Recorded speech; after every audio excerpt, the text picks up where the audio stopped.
breaking free. Yeah, we're breaking free. No more oppression. It's out for liberty. Breaking free. Yeah, we're taking a stand. Freedom's in our hearts. We're reclaiming our land.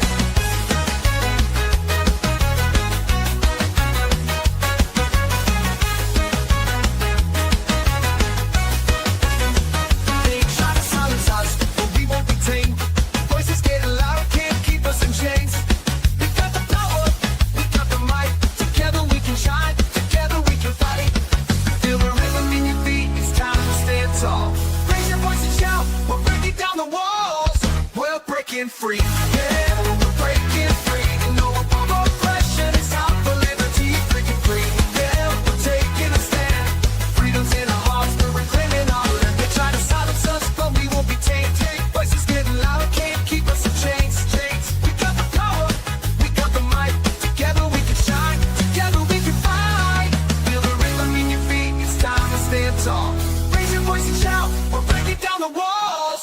We're breaking free, yeah, we're breaking free. No more oppression, it's out for liberty. Breaking free, yeah, we're taking a stand.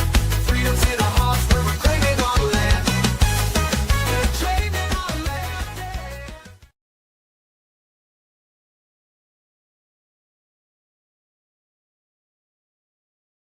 I hate this show. Oh my goodness.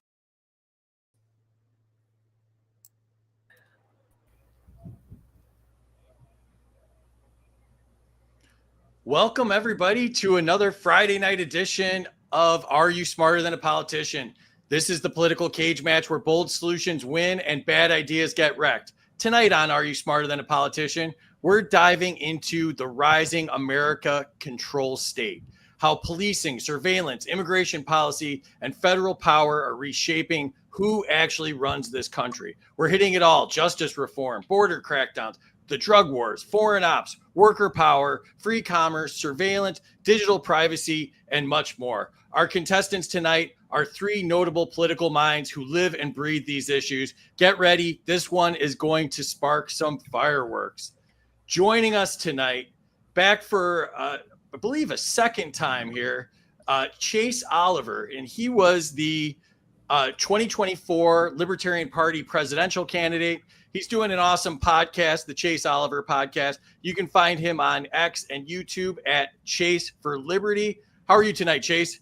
I'm doing all right. Thanks for having me. Yeah, I do weekly live streams, usually on Wednesdays, sometimes on Thursdays. So just be around to check those out. And if you're in the Tennessee area, I'll be in Knoxville on the 7th at the Downtown Grill and Brewery at 6 p.m. And I'll be in Chattanooga on the 12th at my favorite place down there, Tupelo Honey, at 7:15 p.m. Come meet me, say hello. Happy to be here. I always enjoyed hanging out with you and meeting you on the road, so I highly recommend everybody do that. We've had a good time. So thanks for joining us again tonight, Chase. Also joining us, Amanda Griffiths, friend of ours. She was here for the Halloween episode. If you haven't seen that, it was awesome. She's running for the LP vice chair in May up at the National Convention. She's a first mover with the LP Alliance. You can find her on X at Ajax the Griff. And also you can follow LP Alliance at LP_allies. How are you tonight, Amanda? I'm doing fantastically. I was telling Free beforehand that I did bring the mood lighting as a communist, so I can just make powerful speeches with the red in the background. But no, I'm doing great. Very happy to be here. Also want to plug, of course, The Torch, which is LP Alliance's movement journal. You can find it at thetorch.media, so please do submit to it and read some of our articles there. It's awesome. But no, I'm very, very happy to be here, and I do have the Trotsky wig with me in case anyone gets out of line. Tell us a little bit about running for vice chair of the party. Well, I'm certifiable now, so I thought I might as well run for vice chair of the party. No, I'm running for vice chair, running essentially on a platform of member empowerment, movement cohesion, and international solidarity, really trying to make the Libertarian Party a high agency party that is powered for and by the members so that we can take our movement into the 21st century and start making news rather than just reacting to it. Excellent. Well, good luck with that. You'd be great if they select you, and that would be an awesome choice. So looking forward to see what you do. By the way, Terry, I have to correct. It's thetorch.media, but you're very close. So I saw that in the chat. So you're good. All right. And first time on the show, Sergio Ortega. He is the chair of the Classical Liberal Caucus. You can find him on X at Sergio, the number 4 Liberty. So that's Sergio 4 Liberty. How are you tonight, Sergio? I am doing amazing. We've been trying to schedule my appearance on the show for a while now, and every time something new has to come up, whether it's some project for work or last week the flu that kept me away from here. But yeah, I am the chair of the Classical Liberal Caucus. We're doing some fundraising to show up to state conventions, because state conventions are equally as important as the national convention. And so we're doing a fundraising right now. $30 gets you a t-shirt, 2 buttons, and a little stadium cup that is Liberty themed. So yeah, we're fundraising there at lpcoc.org. And I think that's all we're doing right now because we're ending the year. So yeah. Excellent. Thanks for joining us. And joining us as always, our producer, the lovely Terry Batts. How are you tonight, Terry? Already going like this, which I love. So keep it coming, chat. You guys know I love it, and let's give them a hard time tonight, okay? And have some fun, because it is Friday, and Friday night is fun night, right? Excellent. And you can follow Terry and I. I am at Smarter Game Show on X. She is Bats T76. You can also follow us on YouTube and Rumble, Freedom Uncut on both of those. Terry's been putting a lot of awesome shorts on YouTube, so help us out. Go there, check out the shorts and like them, and do all of the things, subscribe, and help us out. We would appreciate that. We also have our swag up at freedomsuperstore.com. We've got shirts, we've got mugs. I'm wearing my other car is a Killdozer shirt tonight because I love doing that on a Friday night. So we have lots of cool stuff, so you can check that out there. And also, I want to give a shout out to our Friday night sponsor, Xano. So if you're tired of surveillance coins dressed up as freedom tech, Xano is the real deal. Open source, enterprise grade privacy, scalable and secure, build, spend, and tokenize any asset without the peeping eyes. Xano isn't just private, it's none of their business. And if you're new to this space, visit intro.xano.org to learn how Xano gives you the power to own your own data, your money, and your assets all in one simple, secure platform built for real world freedom. And once again, if you're new to the space, an excellent website is intro.xano.org. We really appreciate them sponsoring us. And speaking of conventions, Are You Smarter Than a Politician is hitting the road in 2026. So far, we're scheduled to do 4 live shows at Libertarian Party state conventions, and you can be there too. So come meet your fellow freedom lovers, watch the show live, and see the contestants put to the test. And if you want real change, join your state party, become a delegate, and help shape the national convention. Don't just talk about liberty, live it, and come see us live and prove that you are smarter than a politician. And these conventions, we got January, we're in Georgia. February is Florida. March is North Carolina. April is Texas. And we will be doing the show live at the national convention at the end of May, May 21st through 25th. Hope to see you all at one of them, if not both your state convention and the national convention. So that would be fun. And I want to thank our subscribers, Terry, Amity, Ocean Blue, Shirley, Dr. Blay and Lisa, Dan, Chris, Casey, who does the They Both Suck podcast, Dave Krantz, Jake Day, who's doing the If by Whiskey podcast, Phil Rain, Jacob Winograd, who does the Biblical Anarchy podcast, and we also have Brett Freeman, who's got the Anarcho Society website with cool merch. So check that all out as well. And if you want to subscribe to us, you can do that on X, get exclusive content. This is your backstage pass. And if you want to sponsor the show, email studio@freedomuncut.com. So it was a lot to say, but I got through it. So let's jump into it here. Please share this out. Help us bust the algorithm. Oh, let's say hi to the chat real quick too. Hi, chat. Be here. Chris is here. What's up, Chris? Happy free day, Liberty Fighters. Amity's here. Catalyst is here. What's up? Oh, there's Kyle. What's up? There's Jake. Forest Mommy's here. Hey, Forest Mommy.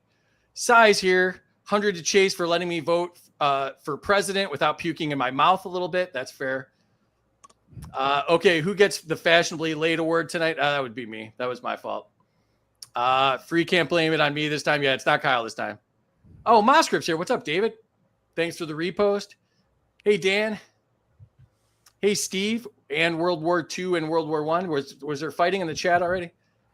Free was probably busy doing his hair and skincare routine again. Mine has 100 for tardiness. I actually dropped a pop on the floor. That was my excuse this time. Sean's here. What's up, Sean? 100 points to the first person to say they believe in Joe Hendry. I believe in Joe Hendry. No, I said first. Clap, clap. Steve's here. Burnen's here. What's up, Burnen? Thanks for the repost. 100 to Amanda for having perfectly styled hair despite the show not being that fancy. The wig is perfectly styled.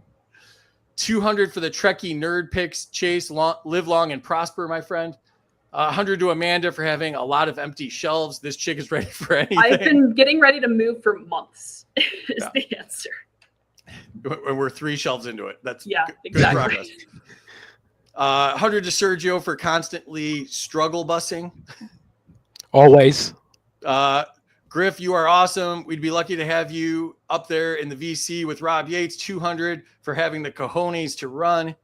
100 to Sergio for being part of the caucus I sometimes associate with, but usually don't because there's a lot of shows to watch on Netflix. Associate more.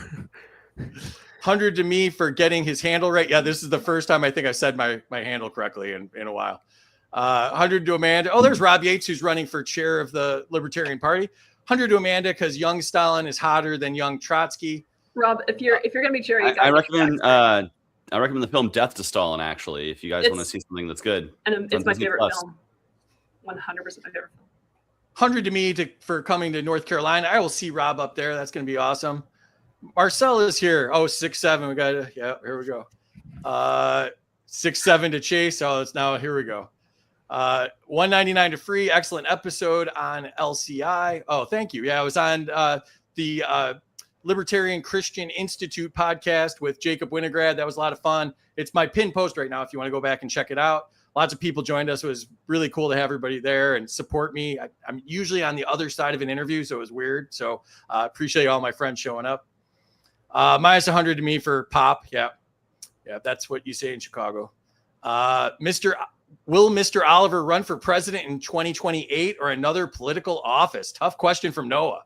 Hey, I can give you an answer. So I still have a little bit of outstanding campaign debt. So if you want me to run for another office, you need to help me close out my 2024 campaign by going to votechaseoliver.com and throwing a little bit of money into the bucket, because that will allow us to finish out our last bit of outstanding campaign invoices. And I don't know if I'm going to run in 28 or another office in 28, but it's always something I'm thinking about, whether it's a external or internal party office. But like I said a long time ago, if I run in 20 years from 2024, I'm still younger than Kamala Harris was in this election. So I got plenty of time. And if you run in 104 years, you're younger than Trump and Biden were. So yeah, and I'll still have my brain together. So that works out fantastic. So yeah, I don't know about 2028, but if you want it to even be a possibility, we got to close out 2024. So please help me do that. Go to votechaseoliver.com. Well, I just want to say, and I probably speak on behalf of a lot of people in the chat, you are an awesome messenger for our movement, and we need you to keep speaking out like you've been speaking out. You've been doing an amazing job, and you're one of our best messengers. We need you out there as much as possible. So I hope that you find something to keep you out there, and glad to hear you're going to be on the road. I'll be at least at 2 of those conventions you're going to be at, Free. The national convention, of course, and in Georgia, my home state. So I might make it out to a few of the other ones. Who knows? Georgia's going to be awesome. I'm looking forward to that. So that's next month. If you're in Georgia, come see us in Georgia. That'll be a lot of fun. All right. So yeah, please share this out if you haven't done so already. Let's get lots of people hearing these cool folks. The winner tonight will get the virtual Ron Paul holding the Ron Paul trophy. We also have Mike Johnson's signature cologne Swamp Ass, as well as the Ayn Rand Fountainhead teddy bear. We have the Trump random tariff generator. And if you haven't seen this before, the way it works is you pull the arm to generate a tariff, and he pulls a tariff out of his ass and wrecks the economy. And we also have the home edition of Are You Smarter Than a Politician if you want to annoy your friends and neighbors.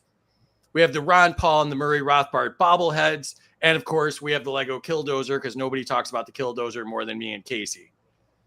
Here are the rules. I am the government. Whatever I say goes. Scoring errors count. Life isn't fair. Suck it up, Buttercup. Nobody cares. The rules are they can debate each other, veto each other's answers, tariff each other's answers, redistribute an answer, and everybody starts off with negative 500 points because, of course, the government gets paid first. Here's how scoring works. The chat controls the score. So you in the chat can give or take up to 100 points from the contestants. And because the government is corrupt, my subscribers get an extra bonus where they can give or take up to 200 points because that's how crony capitalism works. Nuking the scores. Any former contestant can nuke a score, and that takes it down by 1,000 points. Each contestant can only be nuked once. You got to tell us why, and it's got to be a good reason, or we won't count it. We're getting much more humane on this show. I don't approve of it. The nukes are getting weaker. They have to be justified. You should see how mad some people get about the nukes. Like, I think there's people that won't come back on the show because they lost because of the nuke. And so, like, I had to do something. So I like to change something every show. So that was, one of the changes. So, but yeah.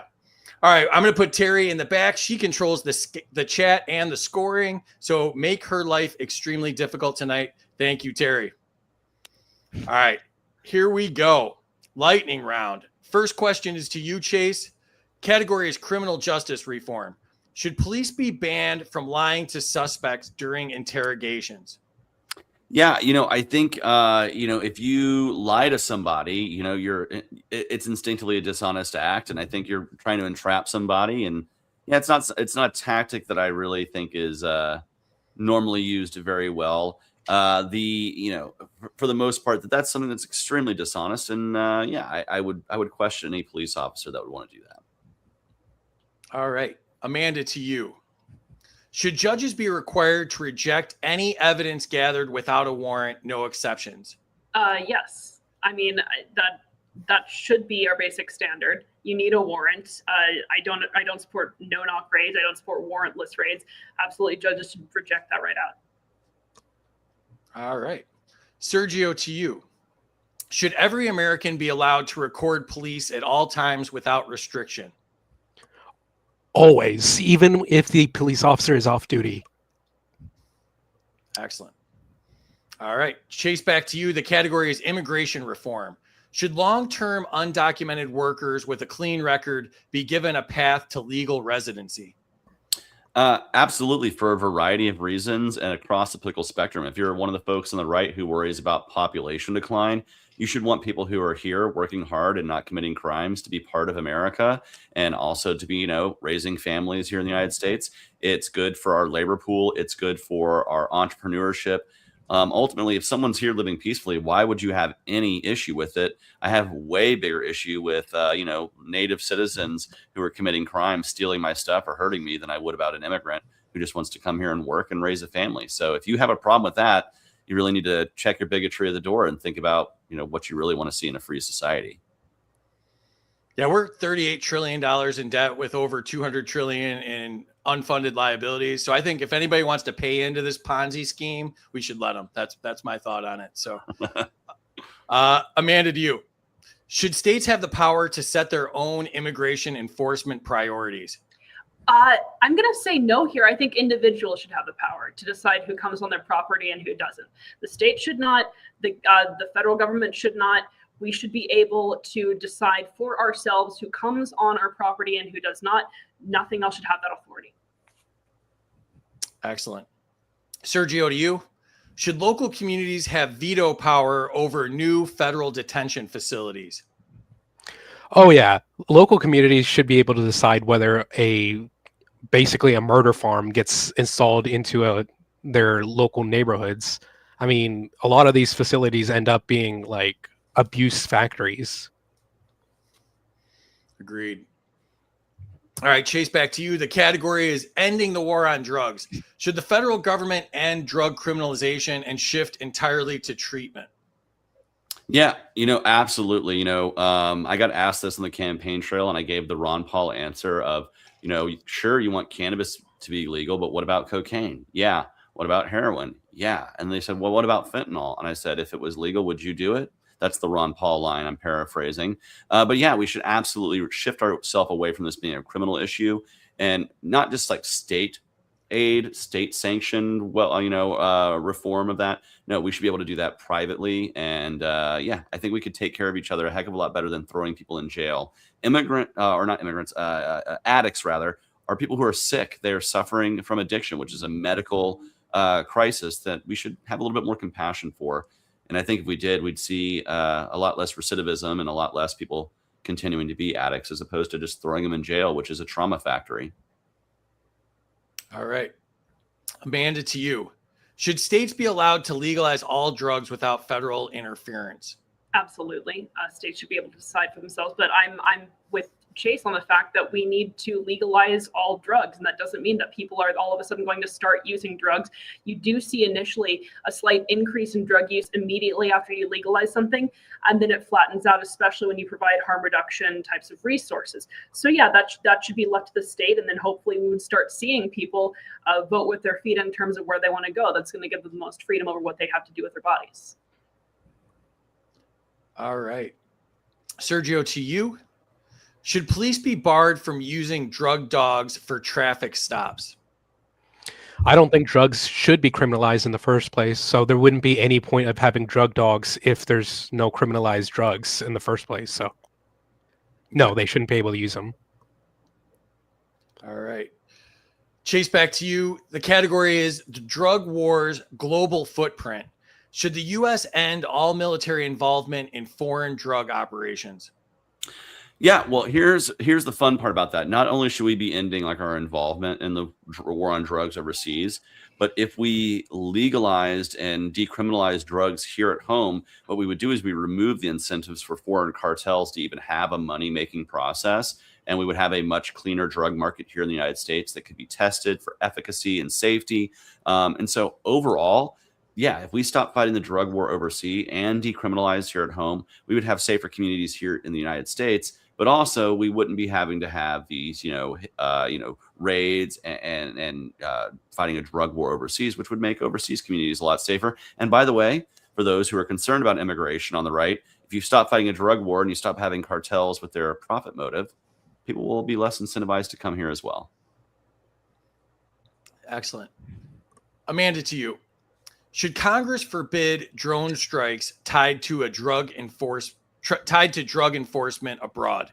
Congress should forbid drone strikes because only Congress has the power to declare war, and drone strikes are an act of war. So Congress should forbid any executive engagement in that endeavor. But yes, especially when it has to do with undeclared military action, it's absolutely absurd. All right. Sergio, to you. Should the U.S. be required to publicly disclose every foreign drug operation it funds? Man, we'd be here for so long if they did a press conference telling us each time they did a foreign drug operation. But yes, they should be telling us, because there's so often they do operations in Latin America, which we don't learn about until like 20 years later. Yeah, it'd be one of those 24-hour telethons where they just talk the whole 24 hours. It's like the meme, like, are we the baddie? Are we the narco-terrorists? Yeah. All right. Chase, back to you. The category is power of the police state. Should every deadly force incident trigger an independent investigation? Absolutely. In fact, I live in Sandy Springs, Georgia. We just had an officer-involved shooting, a block away from my apartment complex yesterday. And it was instant that the GBI was there to investigate. I'm glad that they do that. But even more so, we need to make sure that all departments provide the needed evidence, namely body cam footage. Every department in Georgia, except for the Georgia State Patrol, has body cams. And, they say that because we're on the highway patrol, we don't need cams. We have them on the cars. But 1/3 of their shooting takes place away from the car. So I think every officer should have a body cam. And when there's an officer-involved shooting, it should be investigated thoroughly. Absolutely. Yeah, it's amazing how many problems You Are the Power, Spike Cohen's amazing organization, how many problems they've been able to solve just by getting the body cam footage. That's how the truth comes out. So I'm with you on that. Amanda, to you. Should police be prohibited from using no-knock warrants? I feel like I already answered this question, but it's a no-brainer. Absolutely, they should be. It's a huge violation. No no-knock raids, no no-knock warrants. All right. Sergio, to you. Should the federal government stop funding police militarization programs? Oh yeah, it's no surprise that the more we fund these like police investment programs on a federal level, the more police shootings, the more use of force incidents happen. It's like it's no wonder that when you fund something like this, that more police end up doing bad things. So yeah. All right. All right, we are at the first score break. Enter your scores in the chat if you have not done so already. Let's see what's going on in the chat. 100 to Sergio for the air traffic control headset. If you need to stop and land a plane, that's fine with us. 100 to Chase, ethics, safety at home, and drug wars. Minus 100 to Sergio, drug dogs are important. Dogs are important. Yeah, Puppers are minus cute. 100. Fentanyl is not funny, Chase. 100 to Chase. The drug war is making a lot of my business ideas fail. 200 to Amanda for no drone strikes. Minus 100 to Amanda for not understanding Obama and Clinton and Bush did them. How is that not implicit? Yeah, anybody that does them is bad, in my opinion. Chris says drone strikes are robot murder by remote. Just say no to robo murder. 150 to Griff. 100 to Sergio. I don't want to hear them ramble either. 100 to Chase for legalized drug speech. What's up, William? 200 to Chase for body cams.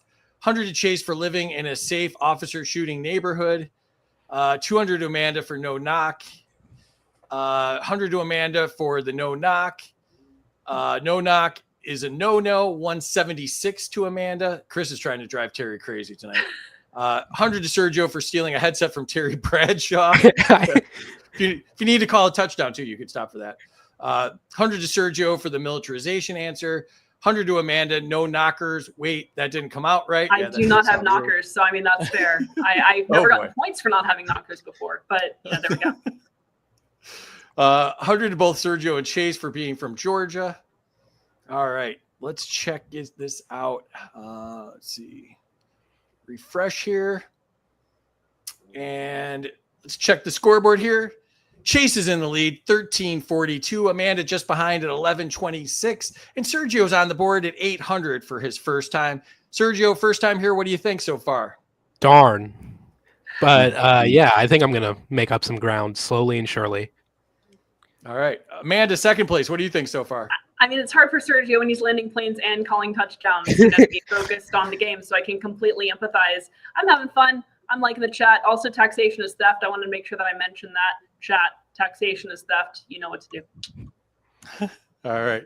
Chase, first place. You won last time you were on. What are you thinking so far?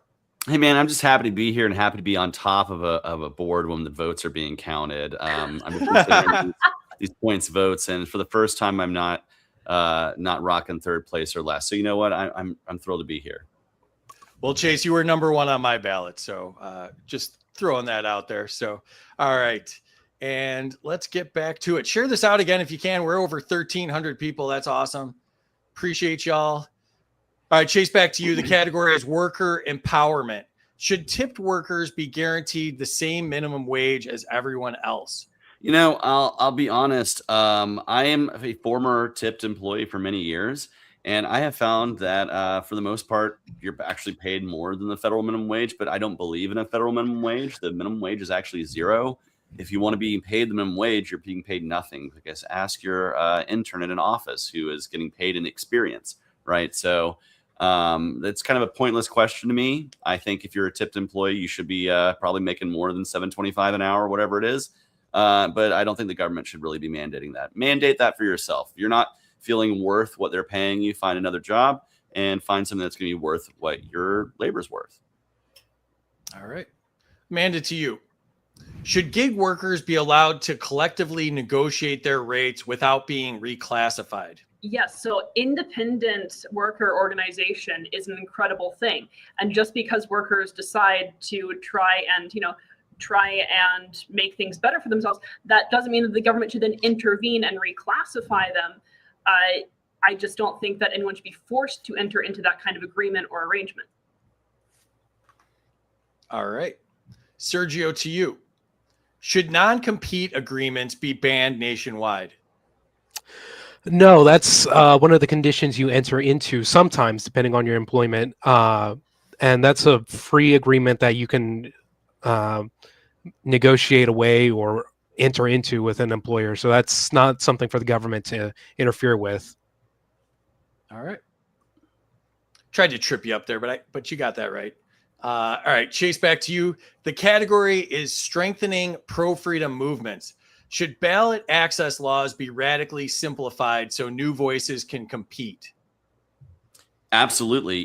I think, two of the three of your panelists here tonight are from the state of Georgia, and we're trying to regain ballot access in the state for 2026. And absent a lot of signatures, which you can help out with by volunteering with LP Georgia or us changing the legislation, you're only going to have two choices on your statewide ballot in the state of Georgia in 2026. And that's wrong, because I think most Americans don't neatly fit into the Democrat or Republican column. And all it leads to is further hyperpolarization and hyperpartisanship. And that's bad for everybody. And it's more statism in the end, because when you can't really have a whole plethora of views, you get hyper siloed. And usually that leads to statism and authoritarianism on the left or the right. So yeah, it sucks. And we need ballot access reform across the country. And if you want to help out in Georgia, please volunteer at LP Georgia. All right. Amanda, to you. Should the Liberty Movement focus more on local elections than national races? They should not focus on local elections, but national races. Victory in a national race is important for a number of reasons, and it means a lot of different things. It doesn't just mean getting a ton of votes. Victory in a national race also includes ideological victory, also includes getting the libertarian name out there. We should be looking for high visibility races, which is not to say at the exclusion of other races, but most people don't know who their state comptroller is. Most of them don't care who their state comptroller is, or even know they have a state comptroller. You want to look for the high visibility races where you can actually make your voice heard and speak about liberty in a way that is going to get us seen. So no, we should care about those national races, and we should be trying to get into them more. All right. Sergio, to you. Should candidates be prohibited from accepting corporate money? Man, you're making me defend all the awkward ones. Okay. Corporations have voices too. They have interests in their government, and we fought a revolution, the American Revolution. No taxation without representation. These corporations deserve to be represented as well. So no, we shouldn't ban them from giving out money to candidates. And Free, am I allowed to interject an answer or what a point of order or whatever it is? I just want to say, as somebody who has been a candidate and had to, accept donations, I ultimately believe that candidates shouldn't have to have any limit on the amount of money that can be contributed to a campaign or from where it comes from, so long as you publicly disclose that, and then just ban all the dark money. Get rid of all the 527 craps where they're it's just bullshit. And then just donate directly to your candidate, have the candidate say, I approve this message that comes out, and just mark who gives you money. And that way, you know exactly who's buying and paying for your politicians, as opposed to all the shady money BS in the background. I think that would be a better system ultimately, and be more honest. And that way we at least know who the billions going to the Democrats and Republicans are. And I'll happily show you every dollar that I get.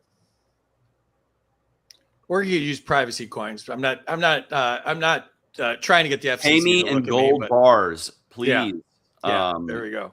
Yeah, gold coins in small bags, please. Or Xano, they're a sponsor. They'd be a good alternative for that. Yeah, digitally give me that money. Yep. Keep it private.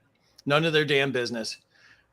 All right, Chase, back to you. The category is free commerce. Should the federal government be banned from setting prices in any private market? Yeah, absolutely. I think what we're seeing right now is the effects of when a government tariffs products and effectively increases the prices of everything. And you're now even seeing where our government wants to buy stake in companies, which is going to lead to price controls. And all of that leads to either shortages or lack of quality product, because you're going to see people trying to cut every corner they can. And for me, I'd rather have a free market. Doesn't freedom just sound better than government controlled everything? So yeah, absolutely. Keep the government out of deciding what I pay for something or what someone wants to sell for me, to me rather, because that's just a middleman. And you know what happens when you get a middleman? the price goes up, and taxation is theft. I agree, Amanda. Excellent. Amanda, to you. Should states be allowed to nullify federal rules that restrict local commerce? Hell yes. And this is one of those places where I think when the government starts to make a big deal out of interstate commerce, this is also where I think we should drop the hammer, because all commerce can be local, right? So yes, states should be able to make their own decisions about local commerce, and ultimately comes down to the individual and what they want to pay, the agreements they want to enter into. State, local, individual above all. All right. Sergio, to you. Should government be banned from owning shares in private companies? Yes, communism is bad. State ownership of industry is bad. They're not designed to make good choices. All right. Yeah, and it also creates unfair competition, right? If the government owns Coke, Pepsi's screwed. Pepsi was already screwed, though. Let's be real. Or from Georgia. Pepsi Yeah, will go that's way true. up because they'll screw up Coke. It could go either way on that one. I wouldn't want to be a shareholder of a company that the government owned shares of. I'd bail really fast. But all right. Chase, back to you. Category is government surveillance. Should every surveillance program require a judge's approval before collecting data? Certainly, and certainly before sharing that data too. So even passive data collection should require a judge's approval before that is accessed with regards to a criminal investigation. And what we've actually seen in the state of Georgia is lying on the fact that they claim that they're not using the license plate scanners in Georgia to hunt down immigrants with ICE, even though there are logins in those systems that show exactly what they're doing is searching for an alien. And so we claim we're not complying with the feds with this stuff in Atlanta, but we actually are. And I just want people to know that if you're driving through Georgia, there's a good chance you're going to drive past a license plate reader that's going to read what your car is, where it's going. And that's just an invasion of your privacy. You shouldn't have to be spied on by the government to drive down the road. You said searching for an alien, and because I wasn't really paying attention and thinking about the kind of show that I was on, I thought of like an actual alien from outer space, and I was really like, what alien is Georgia looking for? That's incredible. I have not read about this. I'm back in, guys. So. There's some people in Georgia you might think are from other planets if you travel to certain parts of the states, you know. That's very fair. That is fair. All right. Amanda, to you, if you're back with us. Yeah, I'm back. Excellent. Should mass cell tower data collection be outlawed nationwide? Yes, especially because usually this happens at the behest of the federal government, right? Like the federal government signs agreements with all of these data companies to collect this information, and you do not know about it. So yes, that should not be a thing that the government is allowed to do, especially because then it gives them more incentive to prop up these companies and enter into further agreements that give them further outsized market benefits. We shouldn't have it. All right. Sergio, to you. Should Americans be notified when their data appears in a government database? There should be no government operated databases that use private data like that. So the point's moot. That shouldn't exist in the first place. Well, say it does exist today because it exists in bushel loads. Yeah, I mean, I would be fine with a slight reform where we're told when our data shows up in these databases, but like we'd get notifications all the time. All right. Now you're multitasking with a cat. The chat. Cat. Sorry. All right. Oh, now we're going to get Chase's cat, I think. Chase has left. We are now into the feline part of the show. Yeah. So sweet. This is There we go. Dracara. Oh. He's my Tuxedos are so 15-year-old sweet. cat with no teeth. Oh my goodness. Oh, Now everyone's gonna give everyone cat points. I know how this works. So That's just why I pretend did that it. this is a That's cat. exactly why. This is my pet, Leon. He's a wig. It's very cute, very feisty. For anybody that can't see very well, they'll think that was a cat. That's a good play there. There we go. Exactly. Excellent. Give All a right, man Chase, a back point to you. for my cat, please. Category is privacy rights. Should encrypted communication be legal without government backdoors? Yeah, absolutely. You should be able to have a private conversation without the government listening in. And the government should not have a back door into these things. Certainly not without any kind of formal warrant or formal way to investigate. And it should be disclosed if you're entering into an app or a communications app that does have a backdoor to government intrusion. You should be able to know about these things. And so, I would err on the side of keep the government out of my life and out of my business. Excellent. Amanda, to you. Should using privacy tools be considered a protected right? The one thing that gets me nervous about this is when you say protected right, I start to think about like a positive right that then the government makes it so that you have to do it or you have to provide for it. That's where I'm a little bit uneasy about calling it a protected right. It should, however, be something that people should have the ability to do without being in trouble for it and without that you being encroached upon. Okay. Sergio, to you. Should Americans be allowed to refuse biometric data collection without penalty? Oh yeah, they should. I mean, we used to have the ability to opt out of like certain parts of contracts and agreements, and now that's not really been a thing with digitization. Now you have to put your face into like the TSA to aboard an airplane. So yeah, we should be able to opt out. You can actually refuse the You TSA. can. Yep. You can, just not in a government shutdown. There were some reports of that happening in Atlanta. They've asked me for money to refuse before. I haven't given to them. So. Yeah, and and sometimes it's dependent on like the worker, like if the worker knows whether that's a thing, and sometimes they don't because like it's a government worker, they're not going to know all the intricacies They're not going of to their know that policy. you can choose something. I once was traveling through O'Hare Airport in Chicago, and as we're going through the TSA line, an alarm started going off, like an alarm started blaring, and literally they were looking at each other, and one TSA agent goes to the other, "What's that one mean?" And I was like, you guys should kind of know what the alarms mean. Like, are y'all like ferrying us into some sort of incident? Should we not? And I just thought, that's government workers in action, man. Yep. I have a feeling they're not very well trained. That would be my guess. Yeah. All right. Enter scores. If you haven't put your scores in the chat so far, do so now. Let's see what is going on in the chat here. 200 to Amanda for taxation is theft. 200 to Amanda for shameless point mining. Minimum wage is 0. 100 to Chase. Kat's here. What's up, Kat? Thanks for the repost.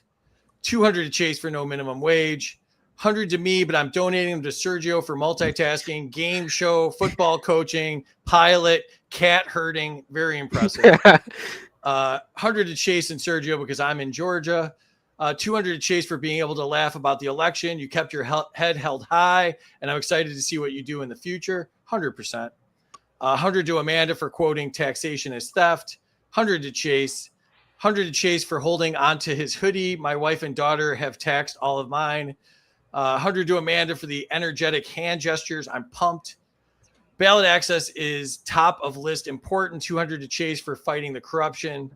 100 to Sergio for the mysterious wall color. It's either blue or purple. I may need new glasses. It's blurple. Blurple. I think I saw it further down. Sergio doesn't have the comments on, so he didn't know that was coming, guys. So he's especially clever.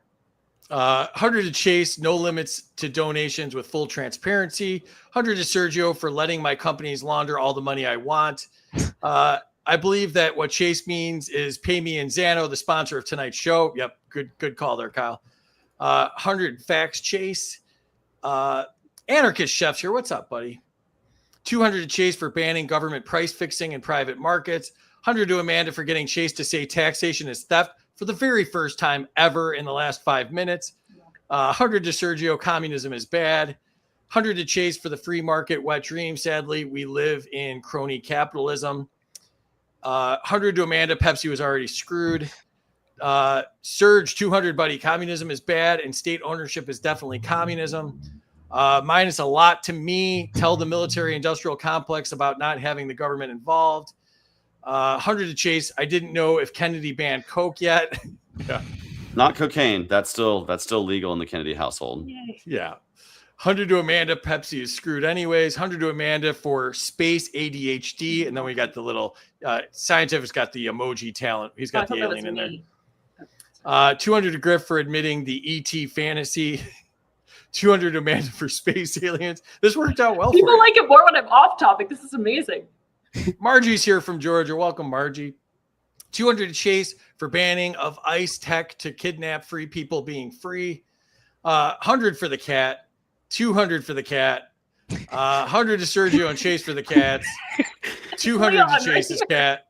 100 to Sergio for no government operated database. 200 to Sergio. His cat was first. There's a lot of cat nonsense going on. 100 to Amanda for having the most attractive cat. Choosing not to read into that. Yeah. Yeah, you're getting objectified, Amanda. I'm a dog person, sorry. So 200 to Terry, that's fair. 100 to Chase for the cat. 100 to Sergio for the cat. 100 to Chase, keep government out of my business. 200 to Sergio for standing up to biometric data privacy. 100 to Amanda if she can tell me if a negative right times a negative right equals a positive right. Hashtag math. I mean, no. That's rights. Rights are not operators and rights are not variables. So do 3 negative rights make a left? I want to make a joke about leftism so bad, but I can't. That was I'm sorry. sad. I'm sorry. That was lame. Yeah. 100 to Chase for Star Trek photos in the background. Now I know what aliens he was referring to. Oh, we got the Spock hand. That was pretty good one. 100 to Sergio. My data is my property. Hands off. 100 to Amanda for raising the roof dance. 100 pity points to Amanda for not having the cat she wishes she had. I don't know what happened about that. 100 to Chase, 1 for each minute a TSA agent is trained. 196 to Sergio for just saying no to bioscans. 100 to Amanda was awesome on the Halloween Epic show. Yeah, I like if you haven't checked out. Sorry, go on. Promote it. Yeah, if you haven't seen the Halloween show, you got to check it out. We had costumes, we had cross dressing. It was amazing. I like thinking that they only just realized that I was the one on the show because of me holding up the wig. That's gonna be part of my headcanon now. Yeah, I was serious the whole time, so I don't think anybody got that it was a joke. So yeah, no. 100 to Amanda for not having a cat, so she doesn't feel left Thank out. Hello from Campbell, Ohio. Welcome, Tim. You guys got great soup out there. Is Xano stablecoin? It's privacy coin, and you can wrap anything in Xano, and it's pretty cool. So check out intro.xano.org to learn more about it. Marjorie said I voted for Chase and gave him his rubber chicken. Excellent. Is that a rubber chicken from the convention? Yep, I still have it. I just moved recently, so it's in a box, but I still have the rubber chicken. I think those are going to be worth something. I wish I would have gotten one. Moscrip says he's got 2, so I'm going to try to shake him down for 1 at some point. All right, let's check out the scores. See what all that cat nonsense did to our scoreboard. I got ruined by the cat nonsense. You all are terrible. My next running mate's going to be a cat. Well, nothing really changed much. Chase is still in the lead. Amanda's still in second, and Sergio in third. So, all right. So let's see. What you don't know, though, is the cat running mate will also be a former police officer. Police cat. I see a Netflix show coming out. Like a different Paw Patrol. Oh my god. There we go. Oh boy. All right. On that note, let's get back into it. Chase to you. This category is sponsored by Xano. Extending the Patriot Act to DeFi is the category. Should Congress block any expansion of anti-laundering rules into digital assets? You know, I really think that Congress overextends themselves with trying to regulate all kinds of aspects of the financial market. This would be no different. And, you know, I would be one to say that government screws up our financial system far more with the fiat currency system and the Fed than any so-called criminal does. So I would say, like, leave the hands off and let's deregulate our financial systems as much as possible. Excellent. Amanda, to you. Should the government be banned from regulating private crypto wallets? Yes, not least because the government doesn't understand what the hell crypto is. One of my favorite pastimes is restreaming crypto hearings and the government just being absolutely stupid about them. Yeah, no, the government should not have any say over the currency that you choose because there's no competition and it's an objectively better product than the currency that our country or that our government wants to have a monopoly over. Our president has shitcoins. Doesn't that count? He can regulate his own shitcoins. If you're stupid enough to get the shitcoin, you should buy into whatever he's going to do. Sergio, to you. Should digital financial privacy be treated as a fundamental right? Absolutely. I work in anti-money laundering, which is like so much to do with like federal regulations. They're all garbage. You can circumvent them so easily, which I'm not going to go into depth on how to do that here on a stream, but it's very possible. So yeah, they suck. Sergio we have a knows whole- guy who knows a guy. Yeah, we have a whole category to get you to divulge that information. So that'll be. He works in coming a mattress store, actually, guys. soon. Yeah, exactly. Waste All right. management. Chase, back to you. The category is the war on privacy tools. Should the government be banned from weakening digital privacy tools? Absolutely. Again, this is another area where government involving itself in a marketplace is making the products that are provided worse and less efficient. And I'm going to err on the side of privacy, but also err on the side of the free market being able to develop the best privacy tools without the government getting their weaselly little hands into it. So yeah, absolutely. Continue to fight for freedom and privacy in the marketplace. All right. Amanda, to you. Should encryption be treated like speech and fully protected? Yes. If you've created your own encryption service, or if you're paying for an encryption service, yes, that is yours, and that should be protected. All right. Sergio, to you. Should metadata collection require warrants? Yes, absolutely. Anything that involves the government collecting something on a private individual should require a warrant. All right. Chase, back to you. The category is ICE roundups and mass deportations. Should federal agencies need judicial warrants to enter private property during raids? Absolutely. That's actually the law of the land right now, despite what the Trump administration and ICE will try to say with their administrative warrants that aren't signed by judges. You should absolutely have to have a signed warrant by a judge for anyone to enter your property for the purposes of investigation, unless there's like an active pursuit. Like if you're chasing a thief through a backyard, yeah, you don't have to wait to get a warrant to jump over someone's fence. But if you're just knocking on the door to investigate someone, you should absolutely have a warrant before you're allowed in that property to investigate. Otherwise, anything in there should be, not really applicable to a court case, because you do have to have a legal process for these things. And I don't care how you feel about immigrants. They're human beings. They have universal human rights that we should be respecting through our process. And let me just say this. If it's turned on them first, it'll be turned on you next. So you should be demanding equal due process for immigrants, even if you're native born and even if you're not a particular fan of immigration. Yeah, all you need to do is look at the FBI going after Christian organizations and calling them hate groups in the last administration to realize they'll turn on anybody. So I totally agree. Amanda, to you. Should children be protected from all types of mass enforcement actions? Yes. If we're going to say that children aren't tried like adults, and nor should they be, then they should not have enforcement inflicted upon them as adults do. They're children. They should be treated as children are treated under the law. All right. Sergio, to you. Should immigration officers be required to wear body cameras at all times? Yes, and they should be required to take off that mask and show their ugly faces. It's going to suck for us because we have to see it, but, at least we get to know who's who. I'm with you on that. All right. Chase, back to you. The category is due process under fire. Should prosecutors face penalties for withholding evidence? No, absolutely. That's a crime. You're denying someone's due process rights, the ability to defend themselves openly in court by denying a fair defense. Anything that should be divulged for the court should be divulged to the defense ahead of time, so that way they can understand what's going to, you should not be withholding evidence from a defendant who's being charged with a crime. That just creates an unequal justice system and ultimately will put the scale of justice really weighing in the favor of the government, which, again, if you think that's good for some people you don't like, just recognize that it's only a matter of time before those same injustices are brought upon you or people you care about in your community. And you don't want to say, well, I was only fighting for it when it mattered to me. You need to be fighting for it for everybody. And we should be erring on the side of the people, not the government, when it comes to a fair defense in a court of law. Yeah, anybody that's against judicial activism and legislating from the bench should be against immunity for prosecutors, because that's how that came about. So I totally agree with that. Amanda, to you.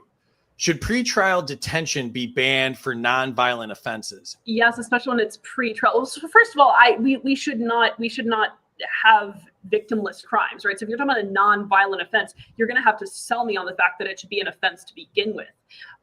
But in our current system, especially, yes, there should not be pre-trial detention if you haven't even gotten to make your case in court before, and oftentimes, you have to pay an enormous amount of bail. So yeah, it's enormously skewed, but ultimately we shouldn't have non-violent offenses be offenses to begin with.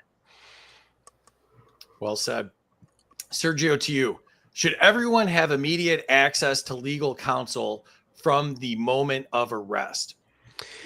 Yeah, it's kind of wild that you can get arrested, sit in a police station for like 14 hours and no attorney gets brought to you. Like nobody comes to check on you to ensure your rights have not been violated. So I truly believe that we need to have attorneys in police stations ready from the moment of arrest.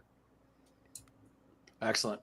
Yeah, if I could just speak to that, look how crappily funded public defenders' offices are versus how lavish the state prosecutors' offices look in any given jurisdiction, and you're going to see that real disparity there. And I'm a minarchist. I don't like government doing a lot of things, but you should have to have a public defender there in case someone cannot afford an attorney themselves. That's one of the few necessary things that I would actually support as a libertarian. And what Amanda was talking about, the other insidious part about pretrial detention is it incentivizes you to accept the plea so you can just get out and get back to work and raising your family, especially if you're economically disadvantaged. A lot of people can't afford to sit in jail for weeks at a time if they have a family or a roof that they have to provide. And so it's an insidious kind of thing that really affects the least advantaged among us when it comes to pretrial detention. All right. Back to you, Chase. The category is surveillance without limits. Should real-time location tracking of citizens without warrants be banned?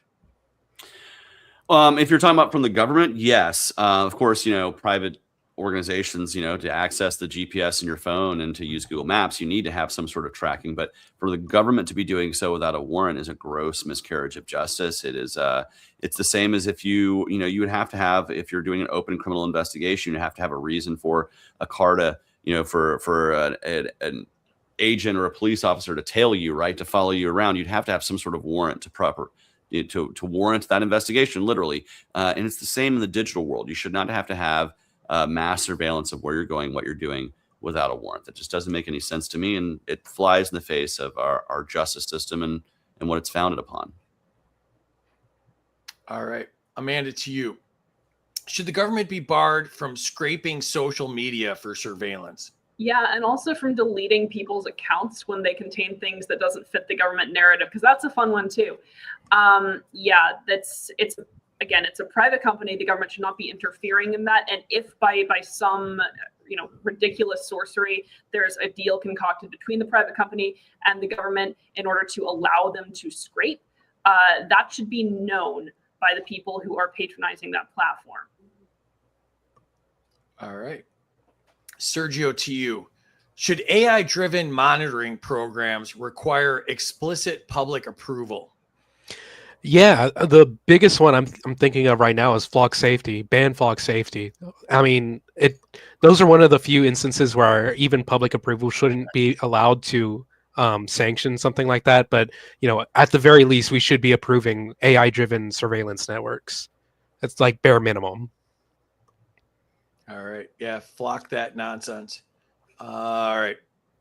Enter your scores in the chat if you have not done so already. Let's check out what's going on here. 100 to Chase if he snuck any PB&J sandwiches past Secret Service. I did that at the convention. I think Or that's what raw he's going meat for past there. TSA. Didn't someone do that one time? I just heard about that. I can mail you one. Message me. Oh, wow. That would be awesome. Thank you, Margie. 200 Chase for making his cat his next running mate, as long as it isn't cat turd. I don't think we have. That's a risk there. Sergio, 100 for no government ownership. Thanks, Mike. 100 to Chase, hands off our financial system. 100 to Sergio for working in anti-money laundering like an MI6 spy. It's not like that. Now I'm picturing you in the Matrix. 100 to Sergio for working on anti-money laundering. 100 to Chase for being spot on freedom and privacy. 100 to Sergio for requiring warrants. Points to Sergio, get a warrant for my metadata. 200 to Chase, get a warrant ICE. Immigrants have rights. 200 rights have 200 to Chase. 200 to Chase, immigrants are human beings. 100 to Chase, equal due process. 100 to Sergio for ICE being butt ugly. Is that what? Is butt ugly one word? Butt ugly? Kyle routinely makes 2 words 1 word and 1 word 2 words. I like butt ugly though as a one word. That is funny. So that's good. Wasn't he the head of the Department of Transportation, butt ugly? Am I thinking of the right guy? No, man, I might be thinking of the wrong guy. 100 to Chase for privacy tools, which was also Free's nickname in high school. Don't tell anyone I was here. Oh boy. 200 to Amanda, protect the children from the government. 200 to Amanda, if we must have a government, it should protect children. 200 to Chase for the 6-7 hands. A lot of 6-7 going on tonight. 100 to Amanda, no victim, no crime. Nice Bob Marley reference there. 42 to Amanda, no victim, no crime. 100 to Sergio, I like the idea of lawyers at the facility. That is a good idea. 100 to Chase for public defenders on call. Crappily is an awesome word to describe the government. 100 to Chase. 100 to Chase for government warrants. 100 to Chase, those cops had no business following my car on that sidewalk. Oh boy. 100 to Amanda for the government destroying digital property being wrong. You guys are giving me hope listening to you. For me wanting to run against Tex Fisher, even more inspiring. Do it, Tim. Do it. 100 to Amanda. Government has no place censoring anything, especially through private companies, platforms. That should have gone hashtag weasels. I would have gone there. Tristan reposted. Thank you. 200 to Sergio. Get the flock out of here. Yeah, I like that. 1,000 all for the perfect libertarian answers. Yeah, they're doing great. Let's see how great they're doing and what the cat nonsense brought to the scoreboard again. The cats are still happening.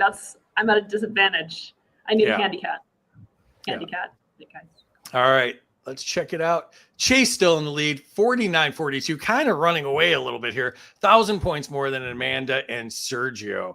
So yeah, we'll see how that goes. A nuke could really bring it back. I'm not saying to nuke Chase because I like Chase a lot, but calling I'm just for saying, violence, calling for acts of war. I'm the government. I'm little Pete Hegseth in this scenario. So if I want to go after your jet ski or whatever the hell he's doing, I can do that if I want. So, all right. Chase, back to you. The category is local versus federal authority. Should local governments be allowed to reject mandates that come with federal grants? Yeah, absolutely. You should be able to do that. If you don't want to comply, you shouldn't have to. You shouldn't have to. You shouldn't have to have your hands tied. If you don't want to, you should be able to forego any of that stuff. You don't want to have to tie your hands to some sort of government federal statute. Decentralization, would facilitate that, obviously. All right. Amanda, to you. Should zoning decisions be protected from federal interference? Honestly, zoning decisions to me are difficult anyhow because they open up a can of worms for gerrymandering and for all kinds of infringements on what people do with their own property. I would prefer not to have any governments getting in the way when it comes to zoning and have more personal choice. So that's where I stand. I've never seen a zoning happy any kind of locality that's big on zoning and big on zoning ordinances turn out well. We zone nothing in Florida, so you could have a nuclear weapon next to a school if you wanted down here in Florida. So I think the children should have the nuclear weapons, quite frankly. Yeah. All right, Sergio, to you. Should local agencies review federal enforcement actions conducted in their jurisdictions? Yeah, I don't know if y'all seen that video of Chicago police confronting ICE agents, threatening them with arrest, but that shit was fucking amazing. That was awesome to watch. So yeah, local jurisdictions should be able to confront federal agents in their own jurisdiction. All right. Chase, back to you. The category is people versus the system. Should citizens be allowed to sue federal agencies directly for rights violations?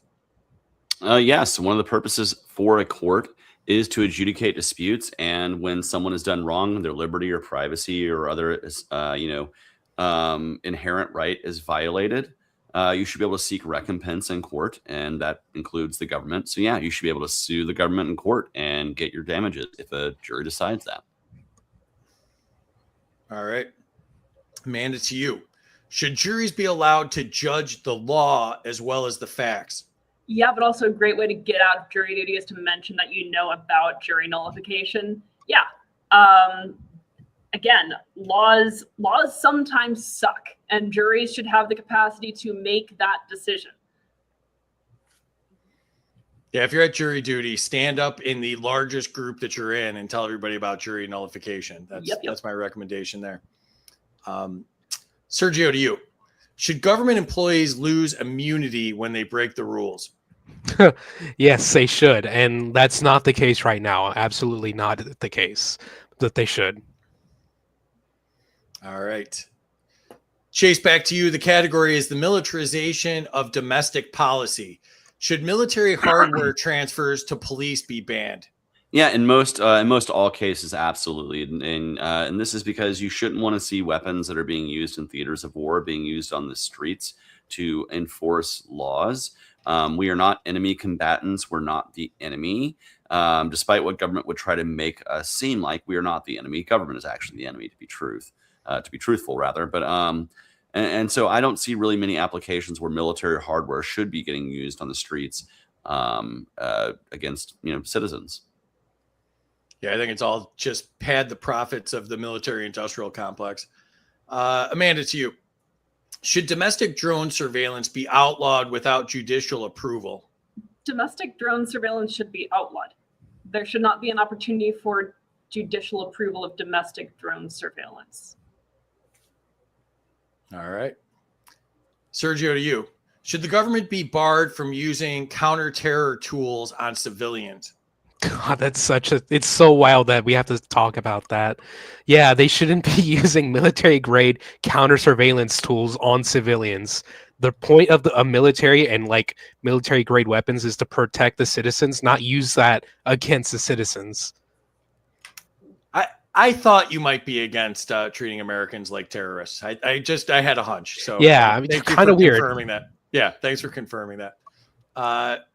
Chase, to you, the category is executive power run wild. Should presidents be banned from issuing sweeping executive orders that rewrite laws?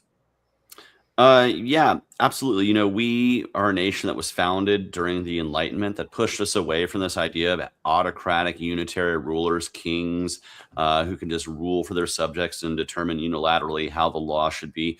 We're, I would say, evolved from that system. And while it's not perfect, obviously we see the kind of government we live in today. We shouldn't just be having a president or any kind of executive just being able to rewrite the law, despite what we see every single day. And certainly more and more coming out of this White House who can't pass a bill, but they can certainly pass an executive order. Exactly. Amanda, to you. Should the president be prohibited from directing agencies to enforce rules Congress never passed? Yeah, so this is a vicious feedback loop, right? Because what happens is that Congress knows that they can just outsource everything to bureaucracy and then complain about the things that the bureaucrats did, and that feeds bureaucratic glut. Everyone is incentivized to build the bureaucracy and grow the bureaucracy except for the people. Right? That's the people that it screws. Yes, the government should not have any capacity to kick things further down to bureaucracy. Bureaucracy is centralization with an alibi. All right, Sergio, to you. Should courts fast track challenges to any presidential overreach? Yeah, a lot of the actions presidents take, and the executive nowadays has been so powerful. So any actions they take is needs to be heard by a court almost immediately, just so we know that it's correct before they start, doing damages. So yeah, and with rare exceptions, when a district court rules, they should stay those rulings too. They shouldn't have to say, well, we're just going to wait till it gets to the Supreme Court to decide whether we're going to listen to a court. You should have to listen to a lower court and appeal. It's the way we have to do it, right? If Sergio were accused of a crime and he were appealing, and he'd have to appeal his way all the way up to the court, he would have to abide. He would sit in jail until this court heard his, until the court freed him. You can't just ignore that. And I'm getting sick and tired of seeing this administration ignoring lower court rulings and claiming that Ronald Reagan appointees are radical leftist judges ruling from the bench. Great points. All right. Chase, back to you. The category is the economics of control. Should the government be banned from picking winners and losers in the economy? Yes, because ultimately when that happens, there will be less winners and more losers. And you don't want to see that. And really what you're going to see is instead of the most efficient, best provided service or product winning the ultimate fight in the free market, you're going to see who can kiss the most ass and provide the most bribery to our government. And I don't think that's a system we want to live in unless you're somebody who wants to, get rich off of bribes. And if you are that person, please expose yourself so I can make sure you're never on a ballot or in any kind of capacity to do so. But yeah, it's ridiculous to think that government should be picking winners and losers. First off, most of the people who are in government a lot of times are losers. The people who are elected, weirdly enough, they're sociopathic losers. And I don't want them to be picking winners and losers in the marketplace. I want my dollars to be doing that. I want Sergio's dollars to be doing that. I want Amanda's dollars to be doing that. Free, occasionally your dollars. And by dollars, I don't mean just the fiat money. I mean whatever wealth you're deciding using, including crypto. So let's us pick the winners and losers and not Donald Trump and whoever comes after him. Man, I got thrown under the bus there for a second, but then you plugged my sponsor, so that was cool. Yeah. So if it's Sano, it's good. So excellent. Amanda, to you.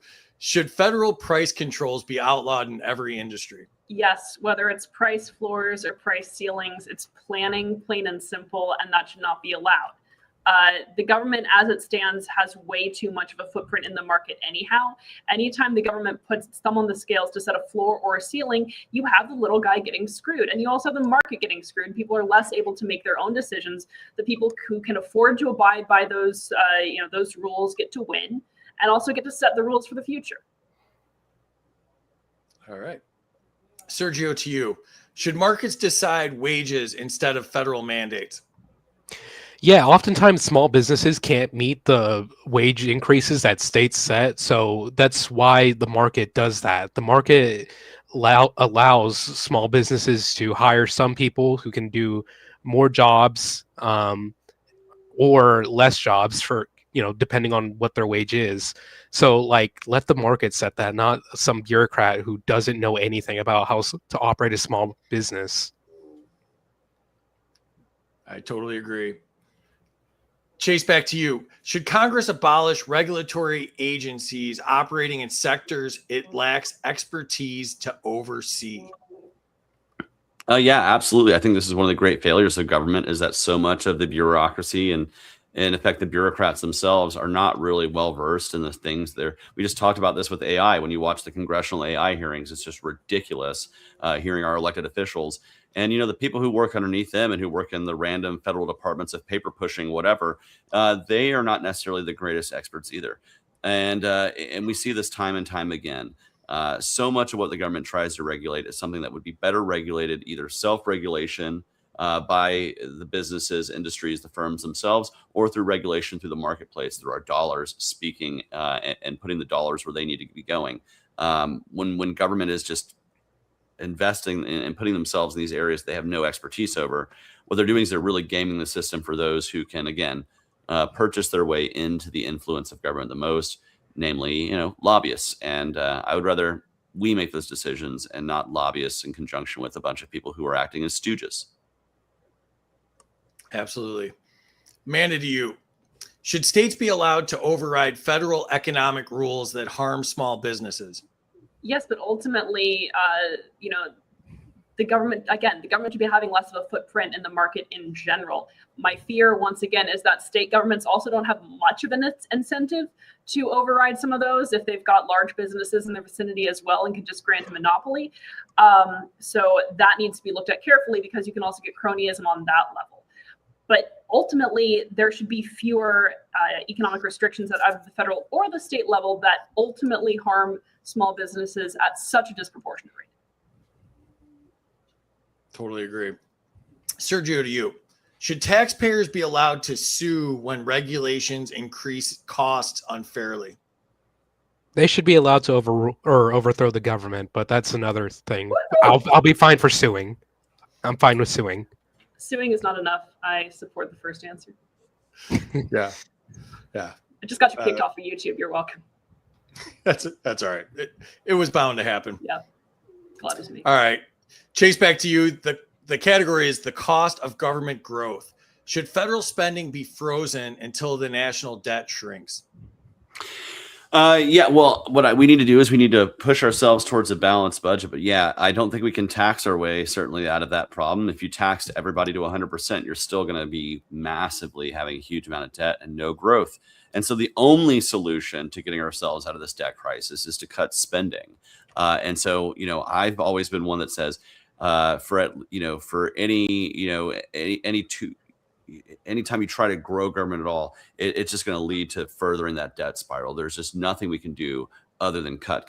And so, yeah, absolutely, we should be freezing the budget. And freezing the budget alone isn't going to solve the problem, but it would certainly be better than what we have, where we have these incremental increases year over year. Joe Jorgensen had one of the best lines about this. They say Republicans will say they want to cut government, but that's like saying, I gained 50 pounds this year instead of 75. Look how skinny I am. That is a great line. Excellent. Amanda, to you. Should voters be allowed to approve or reject major spending bills? I am going to make some people in the chat angry because I like more democratic processes. Yes, voters should be allowed to have a say, not just through representation, which is BS anyhow. I'm sorry, it is, in spending. Again, the concern, of course, is that you can be whipped by demagogues and you can start to think that, okay, more spending is going to be better for me. So we need to have more informed citizenry in general. But yes, the people should have much more of a say in the spending decisions that the people that lord over us make on our behalf, in air quotes. Excellent. Sergio, to you. Should agencies lose funding each year until audits pass? We would not have a Pentagon if that was the case. And I'd be fine with that. So yeah, I would be fine with agencies losing or having their budgets frozen for not passing an audit. Yeah, I agree. All right. Enter your scores in the chat if you have not done so already. Let's check out what's going on in the chat. Let's see. 100 to Sergio for police to show their face. Only zones we should have are no government zones. 200 to Griff. 200 to Amanda for nullification. Yep, I said it during my interview. I got dropped, LOL. 100 to Chase. Checks and balances. Sue the crap out of them if they're wrong. 200 to Amanda. Jury nullification is patriotic. Minus 100 to Free. I was going to use a nuke, but now I'm not going to because you told me so. That's on brand for you. 100 to Chase for no military hardware on the streets. 200 to Sergio and immunity. No government employees are qualified to be immune. 100 to Amanda for not drinking on after the drone question. I think he meant droning on, but drinking on is also a fair possibility, seeing as I have a little gallon of water next to me. So yeah, droning on would have been funnier scientific. Try to tighten it up, please. 100 to Amanda, outlaw all local drone surveillance. 100 to Amanda, stop incentivizing the clowns. 200 to Amanda for squeezing in bureaucracy 4 times in one answer. That's hard, right? 50 points per time. That was good. 100 to Amanda for Congress not kicking the can down the road. 100 to Amanda for the vicious feedback loop, and minus 100 to Amanda for the vicious feedback loop, and so on and so on and so on. I see what you did there. Yeah. 200 Sergio. I get distracted and forgot the question, but 200 anyways. 100 to Amanda for not setting floor or ceiling in the market. 100 to Amanda. 100 to Sergio in favor of small business. 100 to Sergio, mandate should be when you have mimosas with your buddies. I'm putting that on a shirt. I am pro mandate, but not pro mandate. Oh boy. 100 to Sergio because I had to meet my DoorDash and miss the question. 100 to Chase for being anti-lobbyist. The OIRA via OMB gives the executive branch way too much unchecked regulatory power. 200 to who can speak to that almost unknown agency. Yeah, let's just give it 200 You already points. spoke to it. Yeah. Yeah. 100 to Sergio for overthrow the government. 200 Sergio LFG. If you're on YouTube, please hit that like button and set notifications. It helps the algorithm. Yeah, it'd be nice if we actually got the YouTube thing figured out, or if we got banned, just forgot about it altogether. 200 to Chase for cutting spending. 100 to Chase for cutting those fatties spending. 100 to Amanda for hooting and hollering. Terry just looked very concerned when I said I hope we get kicked off of YouTube. I already did it for you, so you're welcome. I got the look. Yeah, she's talking. She's there's hand motions. There's a lot of stuff. Revolution. Now I got the double barrel finger from that. Excellent. I got to clarify something for you. It said no military hardware on the streets. That's for police. I fully believe that I should be able to own a tank if I want to. So, yeah. I'm on record of saying I should not have to tell the government how many tanks I own. So, yeah, I'm with I you. lost my tank in a boating accident. Yeah, that would be fair. 100 to Amanda for hooting and hollering. 100 to Amanda for giving everyone, but especially me, more of a say in spending. Anarcho Cat John is here. He is awesome. Follow him if you don't already. Minus 100 to me for trying to watch this at work, and I keep getting interrupted. Yeah, all right. I'll take the points from you. And 200 to Chase for pro mandate, but not pro mandate. Yeah. All right. Let's see where we're at score wise here. No change. That's lame update. Chase, Amanda, Sergio. Points. There's a change in the numbers, not a change in the ranking. Yeah, you actually made up a bunch of points. You guys ate up the deficit a lot. Yeah. So it's actually a lot of points for this point in the show. So you guys are all doing really good. All right, one more thing, and we're in the home stretch here. So I have more points than I did the last time I was on here as Leon Trotsky. So I mean, it's progress. Shockingly, Trotsky's not popular in 2025. It's crazy. I don't know why. Yeah. Such a fun guy. All right, next category is pick one. Chase, to you. Most effective way to hold police accountable: civil liability, federal oversight, local review boards, loss of qualified immunity, or state level disciplinary boards. I mean, I'll be honest, there's a couple of those answers in there, but I think ending qualified immunity would be the great equalizer, because it not only would give us a chance to have our day in court, but would incentivize good officers to continue doing good, to actually blow the whistle on bad actions in their departments. And you would probably even see an incentivization structure in police departments where good officers would be getting rewarded and bad officers would be getting removed if we had no qualified immunity. I agree. Amanda, to you. Most effective method for resolving labor disputes: mediation, arbitration, labor courts, worker councils, or open negotiation?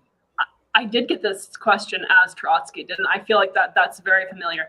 I feel like this depends on what the dispute is. I think having workers being able to bargain independently is an amazing thing. Negotiation, what typically happens is you have some kind of union rep that is taking the speech of the individual worker and being in league with the corporation itself so that the people aren't actually heard. So if it's negotiation between the workers and the corporation themselves, I'm good with. If it's with another third party, if it's with an intermediary that you're selling you're giving money to speak for you, I'm not for that. I just got to share this real quick. Now I'm getting text messages of Terry flipping me off. So amazing. So people enjoyed that. So probably will happen again. All right, Sergio, to you. Most important surveillance program to reform first: metadata collection, location tracking, facial recognition, financial monitoring, or social media scraping? Ooh, that's going to be tough. I'm between location tracking and social media scraping. I'm going to say social media scraping because social media is kind of like the marketplace of ideas and where we talk to each other. And so for government to be interfering and to kind of, put their foot on our necks as we talk to each other is going to be more damaging than the others. But those are some good choices. All right. Chase, to you. Best way to prevent wrong wrongful detentions, universal ID verification, immediate attorney access, rapid citizenship checks, independent review boards, and community hotlines. Oh, I assume this means for immigration, but yeah, Correct. immediate attorney access. You want people to be able to immediately access their attorneys so that their rights are guaranteed to them. And that way, we're not seeing people who should not be, really, as a libertarian, I don't think anybody should be getting caught in these stupid effing raids, but this will certainly weed out those who are citizens or who are here with green card access immediately. So yeah, give them access to an attorney quickly. All right, Amanda, to you. Best strategy to grow the liberty movement: local elections, issue coalitions, youth outreach, digital organizing, or policy think tanks? So as a person who used to work at a policy think tank, it's not that. So issue coalitions can encompass a lot of the other ones, right? Digital organizing can be part of an issue coalition. Issue coalitions are especially powerful because we do not have enough people in the Libertarian Party to solely have the liberty movement, right? We need to be forming those single issue coalitions, and we need to be bringing people in and giving them the opportunity to do that through direct action. So I'm going to go with issue coalitions. That also helps get the actual people, the individuals involved. All right. Sergio, to you. Best way to balance the federal budget: spending cuts, tax reform, growth strategy, balanced budget amendment, or program audits? I'm going to go with program audits because if we can't follow where our dollars are going, there's no point in cutting spending because you're just going to be the spending is still going to go to the same places. It's better to audit first, see where the black holes are, and then cut off the black holes. All right. More space. Space is coming back into the picture. We've got aliens and black holes. Oh yeah, space aliens. Yeah. Cut off the space aliens and the black holes. Please, yeah. Chase, back to you. Best way to prevent abuses in foreign military operations: transparency requirements, international monitors, congressional oversight, human rights compliance, or ban on military involvement? Yeah, just not getting involved overseas in military engagements unless there's a formal declaration of war, in which case there will be congressional oversight. It's kind of a combination of those two things. But yeah, just maybe don't blow up random people with drones, and we won't have to worry about the investigations into those things. All right. Amanda, to you. Most effective path to lowering consumer prices: remove tariffs, increase competition, cut red tape, lower taxes, or encourage innovation? It's another trick question because I feel like every single one of those is a way of encouraging innovation. So the macro answer is encourage innovation. The micro answer is absolutely every single one of those. I'm one of those people who thinks that innovation is really the ultimate good that we can aspire to. And so that's got to be the ultimate objective there. But through encouraging innovation, that does not mean give people money from the government for innovating things. Those other answers are a means of encouraging innovation. That's what we should be looking to. Great answer. Sergio, to you. Best path to citizenship: point system, green card backlog fix, residency for work, family-based reforms, or case-by-case review? I love the case-by-case review. I love the old system we had for immigration, even the one before Ellis Island, where each state got to decide immigrate or citizenship for themselves. And if you didn't like the system that Georgia had, you moved to Alabama and you set up shop there and you got to live there, and you just kept moving until you found a new place. So case by case is best if we're going to have a federal system. I agree. Chase, back to you. Most effective reform for sentencing: abolish mandatory minimums, expand judicial discretion, retroactive sentence reviews, diversion programs, or restorative justice? I think one of the things we need to do is abolish mandatory minimums. I think that's the most important. I actually spoke as a candidate across, when I was campaigning for president, with judges who, talked about how their hands had been tied on cases where they knew they didn't have to be sentencing these people to these long sentences. But because of mandatory sentencing in their jurisdiction, they were required to. They couldn't violate the law, and so they were having to throw people into jail for very long terms, even when the situation of the crime itself didn't really call for that. And so I would absolutely get rid of mandatory minimums, which will lead to more judicial discretion. Again, it's kind of two things all at once there, but I think that is definitely the horse we have to put before the cart. I think I have a fun fact, but I want to get fun fact checked if someone knows better. Didn't prison guards unions lobby for mandatory minimums, and that's part of why we have them, a huge part? I wouldn't think that sounds totally logical. Another group that actually ironically lobbies for longer sentencing is the companies that provide the food and the laundry services for these prisons, because it's an easy, regular line item that they can add to the black ink in their company. And it's kind of insidious how that kind of corporatization and kind of a commodization of people in our prisons is just kind of an insidious thing. But yes, that totally lines up, Amanda. Yeah, and probably the private prison owners and all of them. Yep. Oh, yeah. All right, Amanda, to you. Best way to increase worker bargaining power: portable benefits, collective negotiation, profit sharing, worker cooperatives, or wage transparency? I'm going to get in trouble again. I love worker cooperatives. They are voluntary. I shop at co-ops whenever I can. Usually the prices are lower. Nobody has to work at a worker co-op if they don't want to, and it is worker owned. So I'm going to go with worker co-ops. It's one of those things that makes a lot of people happy. And for the people who don't like them, you don't have to shop there. You don't have to work there. No, I'm with you on that. I like worker co-ops as well. Nothing wrong with them. Sergio, to you. Best way to restore privacy rights overall: legal reform, tech tools, education, public pressure, or litigation? Litigation is always going to be my pick, just because a jury of our peers and public pressure, court cases, major court cases, are almost always influenced by the public. So litigation kind of combines with public pressure. So I'm going to say that. All right. Chase, back to you.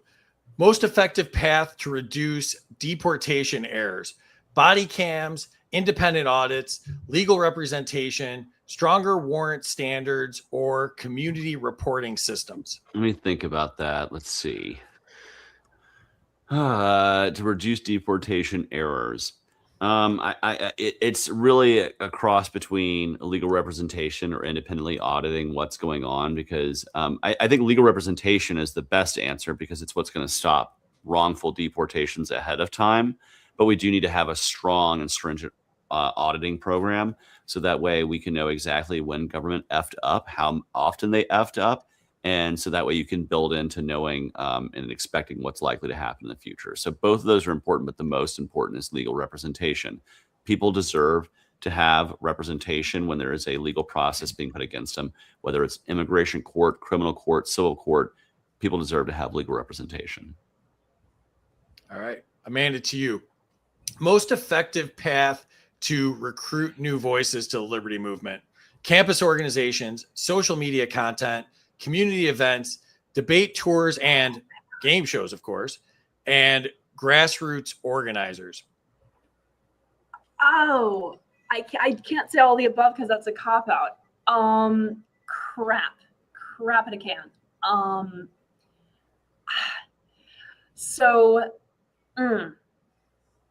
It's gonna, for me, be between debate tours and game shows for you free and grassroots organizers. I think campus organizations are extremely important, but again, these can be functions of a campus organization. I don't think just having a campus organization does a lot without actually having events, right? We actually see an appetite for debate a lot these days, especially in minor party political movements. And with grassroots organizing alongside something that makes individuals feel valued for their individual capacity, that's huge. So the debates and the game shows are a way of elevating voices, right?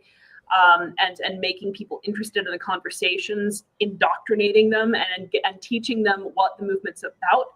The grassroots organizing is a way to actually recruit people in by making them feel like they have a personal individual contribution to make. All I heard you say is that game shows are awesome. So I said was- you that were was awesome, free, and I said the chat was awesome too, and I also said the taxation was theft. So that is the correct answer. And Terry's awesome as well. yes, absolutely. And yeah. All right, Sergio, to you. Most important spending area to cut first: defense waste, bureaucratic overhead, subsidies, foreign aid, or redundant programs. I will say that very often redundant programs are harder to find. So I want to say that just because that's the one that makes the most sense. But that's also the one that you're not going to find much. I'm not saying our government's efficient by any stretch of the imagination, but those are just harder to find because they're so inefficient. They're black holes. They're hidden. They're not. It's not like we have like a budget line item that says evil corporation stuff money that does nothing. Like those are harder to find. But I'm going to say that just because everyone's going to say that. Did I miss that we had a space theme tonight? What is going on? I didn't get that email. Yeah, I'm playing the role of government and Ziggy Stardust in this scenario. So scores are getting really close, by the way. So keep scoring in the chat. This is getting interesting. So we're almost done. Chase, to you. Most important reform to end punishment first policies: ending mandatory minimums, legalization, expungement, treatment expansion, or police reform. Again, there's so many good things, right? It's like trying to pick the best one out of these. Like ultimately, I think what would end punishment first policies with regard to the drug war is legalization. You wouldn't have people going into to prison to begin with, and so I think that's the best of those. All of them are really good answers or suggestions, but I think legalization is the most streamlined and just easiest one. All right, Amanda, to you. Best way to challenge government overreach: courts, ballot measures, civil disobedience, state nullification, or public pressure. Torches and pitchforks. Yeah, revolution. Revolution is the correct answer here. Civil disobedience is what gets us to the revolution. So, power to the people. All right. Sergio, to you. Best strategy to reduce illegal entry: expand legal pathways, increase resources, reduce processing times, address root causes, or border tech upgrades.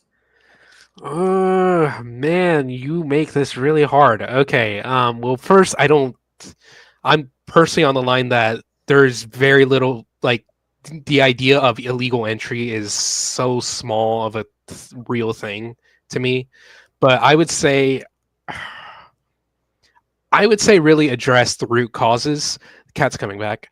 Address the root causes, because we have often intervened in Latin America, and that's the reason why there's so much Latin American immigration coming up here.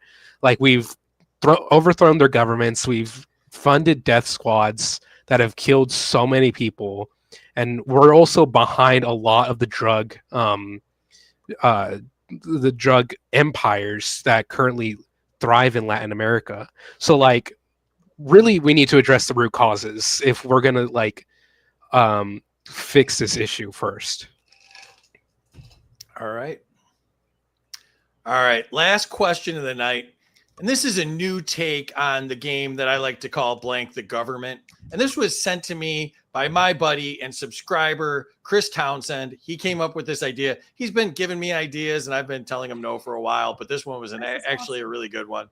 So thank you, Chris, for sending this in. Chase, to you. You are holding a sign at a protest tomorrow. What is on it? Down with political hypocrisy.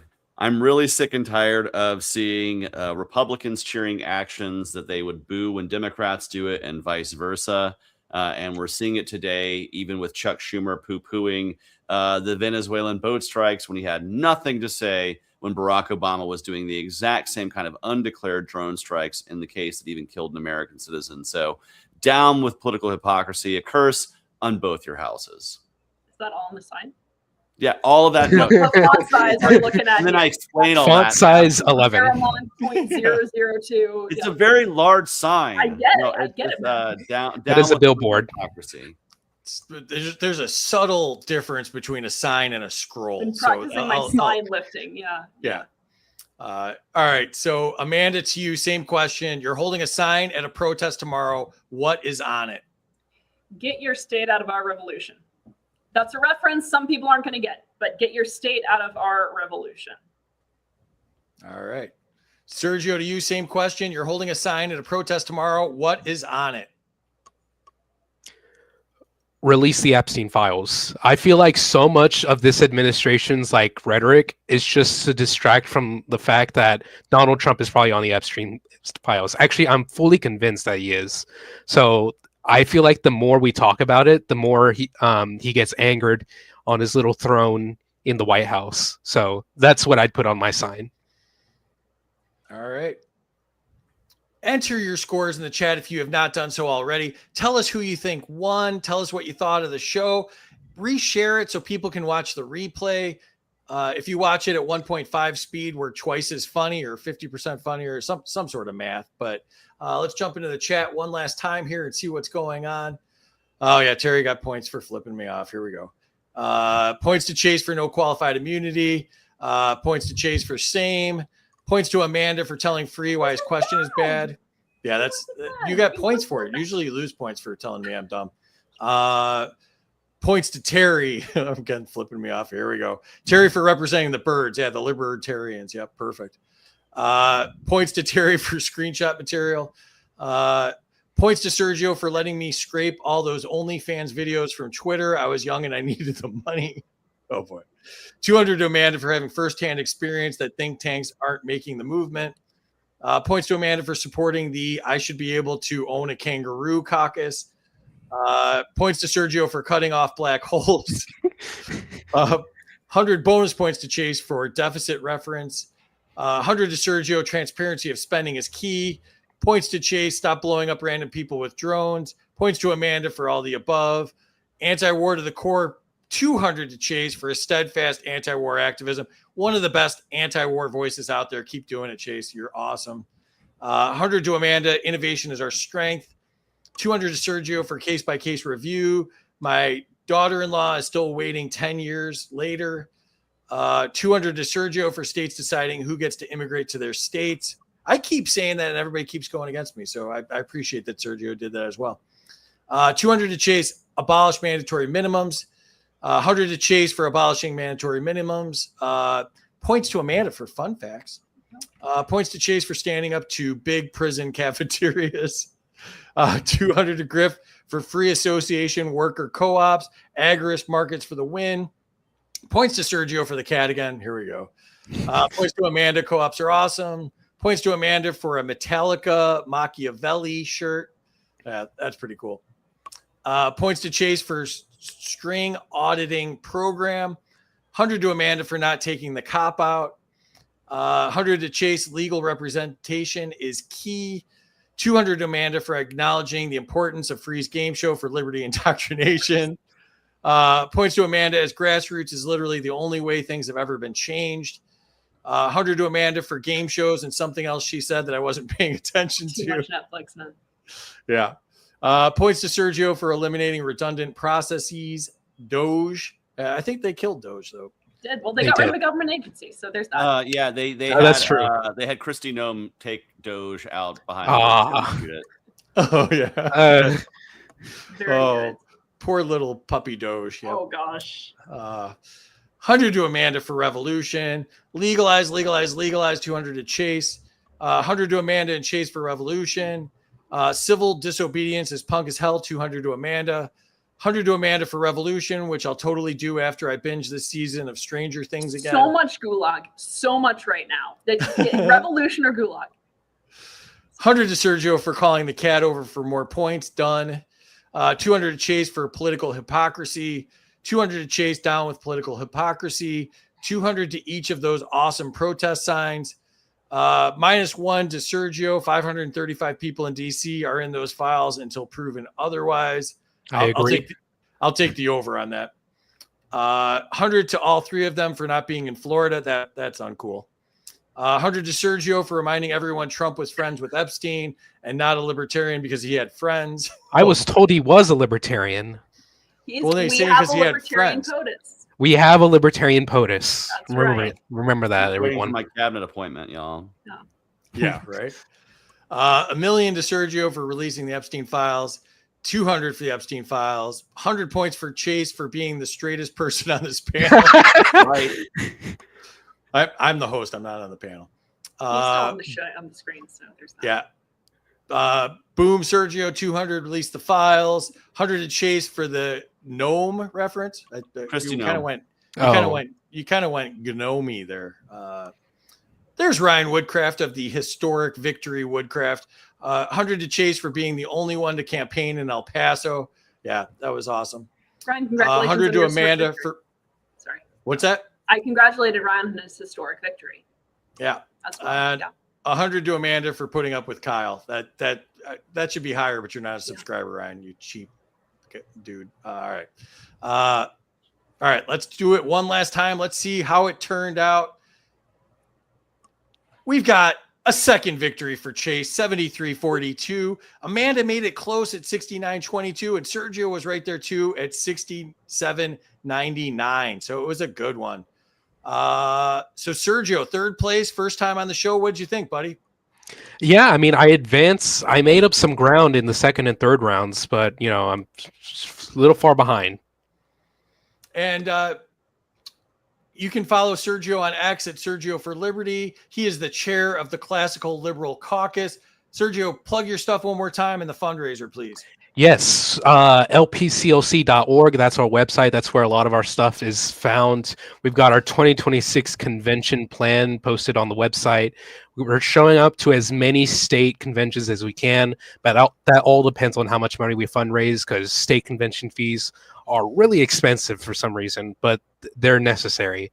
So we're running a fundraiser. It's $30, gets a t-shirt, 2 buttons, and a CLC themed cup to drink the tears of your government politicians as you continue to cry for their abolition.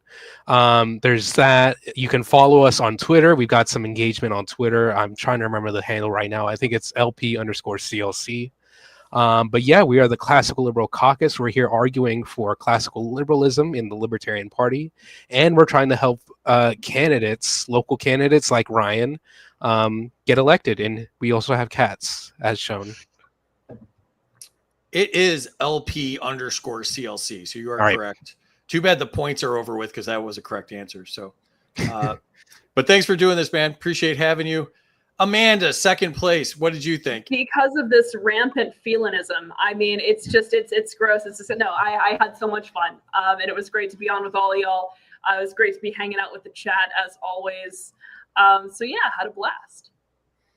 You can follow Amanda at Ajax the Griff, and also you can follow LP Alliance at LP_allies. She is running for the vice chair of the Libertarian Party. And do you want to give a plug for that one more time? I'm running for vice chair of the Libertarian Party to bring member empowerment, movement cohesion, and international solidarity to the party, and to make us a formidable force in American politics and beyond it. All right. Thanks for doing this again. You're always so much fun. And again, the Halloween episode, if you haven't caught it, you really missed out. It was awesome. That's honestly my campaign pitch, is just the Halloween episode, for better or for worse. So yeah. Yeah. Excellent. Appreciate you. Chase with the win. 2 times in a row he's won. What do you think, Chase? Hey, I always enjoy coming on, seeing you guys, and being part of the panel. And I just want to say thank you for having me on. And yeah, I'm happy to say that I won this one. Noda was not on the ballot, so it was an easy win for me. And yeah, if you guys want to come out and see me in Tennessee, I'll be in Knoxville, Tennessee this Sunday on the 7th at 6 p.m. at Downtown Grill and Brewery. And if you're out in the Chattanooga area, whether you're on the Georgia side or Tennessee side of the line, you can come out and see me at Tupelo Honey on the 12th at 7:15 p.m. It'll be a great time. Come out and see me. We'll talk about liberty. And if you want to give to my campaign, you can give to votechaseoliver.com. We are still looking to pay down our campaign debt. And I encourage you to join the Libertarian Party in whatever state you're in. I'm in Georgia, so if you're in Georgia just like me, join the Libertarian Party of Georgia and come see us at convention in a few weeks. And you can follow Chase on YouTube and X. at Chase for Liberty, and check out his podcast, which is usually Wednesdays, sometimes Thursdays. And Chase, again, appreciate you so much, man. You're such an inspiration. As you know, my son got involved in the libertarian movement because you spoke to him so well. And, we're big fans of yours, and keep doing what you're doing. Everything you're doing for liberty and anti-war is just absolutely amazing. So, keep being loud and out there, man. We appreciate you so much, buddy. Rock and roll. Thank you so much. All right, and let's bring Terry back on here. Let's see if she's still flipping me off. Well, we might need to censor this. Let's see what's going on. There's Terry. Terry, what'd you think tonight? I thought all three of them were great. Fantastic job, Sergio. You did really, really well. You're getting a lot of props here in the ending comments. Well, all of you are, but great job. And the chat was fun tonight, as always. So we will probably not be back on Tuesday. It'll probably be Friday the 12th free. So I just let you guys know that. They're fighting in the comments. I'm trying not to look at it. Oh boy. Oh boy. Oh I'm boy. trying not to look at it. A major announcement. Chase actually got me to double think what I might do here in the state of Florida, and we'll just keep that a secret between Chase and I. But because we got something going on. We're going to Disney World. Yeah. Oh boy. All right. Well, you can follow Terry and I on X. I am at Smarter Game Show. She is BatT76. If you want our swag, go to freedomsuperstore.com. Check out the awesome shorts that Terry will be releasing from this episode tomorrow on YouTube at Freedom Uncut. Thank you again to Xano. Your privacy matters. Choose Xano, the leading blockchain platform that prioritizes confidentiality and security. And if you're new to the area, make sure you check out intro.xano.org. It's a really helpful guide. And I will be at the Libertarian conventions in Georgia, Florida, North Carolina, Texas, and the National Convention in May. Please go to your state conventions and make a difference. Thank you to our subscribers. If you want to subscribe to us, you can do so on X. And if you want to sponsor the show, you can go. You can shoot an email to studio@freedomuncut.com.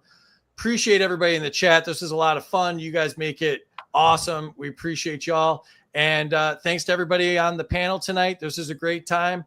And I guess we'll see you next Friday, 8 p.m. Eastern. Appreciate y'all. Have a great night.